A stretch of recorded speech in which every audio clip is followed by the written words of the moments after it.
Bienvenue à cette petite vidéo qui va vous expliquer comment ouvrir Teams, comment utiliser Office 365.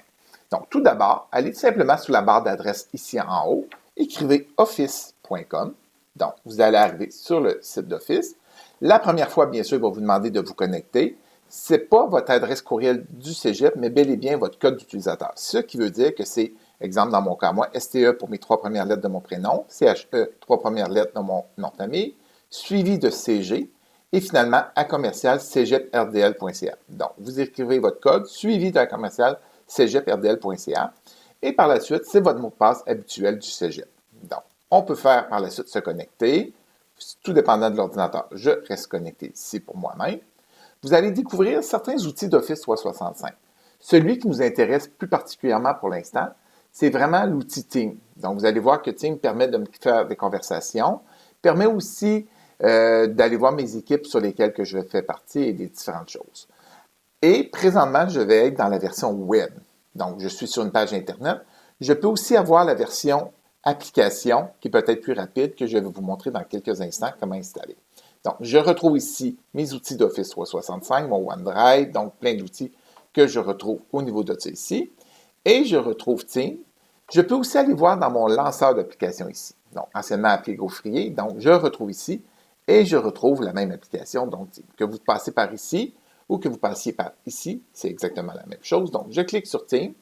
La première fois que vous allez cliquer dessus et que votre Teams n'est pas installé complètement, il vous offre la possibilité d'utiliser l'application. Donc, il va télécharger pour vous. Puisque ce n'est pas un logiciel, vous aurez les droits de pouvoir l'installer. Donc, c'est une application qui va être installée sur votre ordinateur. L'avantage, vous n'aurez pas besoin d'aller toujours sur office.com, aller chercher Teams. Donc, une fois que cette étape-là est faite, télécharger l'application Windows, vous allez la retrouver ici, donc sur votre ordinateur, l'application Teams. Beaucoup plus facile à utiliser, plus rapide aussi. Donc, utilisez l'application web pour l'instant, donc dans mon cas moi, quelqu'un qui est sur un ordinateur autre, qui est le sien ou celui du Cégep, donc vous pourriez quand même utiliser la version web qui fonctionne très bien, donc utilisez l'application web.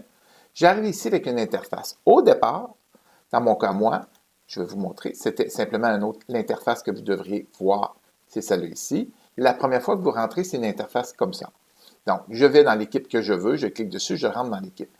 Quand j'ai affaire dans plusieurs équipes, je trouve ça plus ou moins agréable d'être obligé de rentrer dans une équipe, sortir. Donc, je préfère l'affichage au niveau de liste ici que vous allez retrouver. Donc, pour le faire, donc, je vais tout simplement ici, je vais changer l'affichage, donc la fameuse petite roulette d'engrenage, changer l'affichage.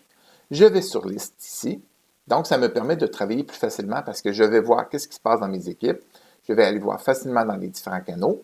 Donc, des choses comme ça qu'on va voir dans les prochaines vidéos, comment se servir de la partie conversation, équipe et des autres outils dans Teams. Pour l'instant, c'était surtout de vous montrer comment vous connecter à Teams, donc dans la version web, de vous l'installer pour qu'il devienne accessible tout le temps. Donc, c'est à peu près la même chose, sauf dans la version web. Et je retrouve les mêmes outils. Que je sois ici, comme je peux voir, je suis dans la version application. C'est exactement les mêmes outils que je retrouve à l'intérieur d'un ou l'autre, des choses comme ça. Donc, ici, c'était une petite vidéo vous expliquant comment vous connecter à Office 365 ainsi qu'à Teams, comment changer l'affichage et dans la prochaine vidéo, comment vous servir de la partie conversation. Merci.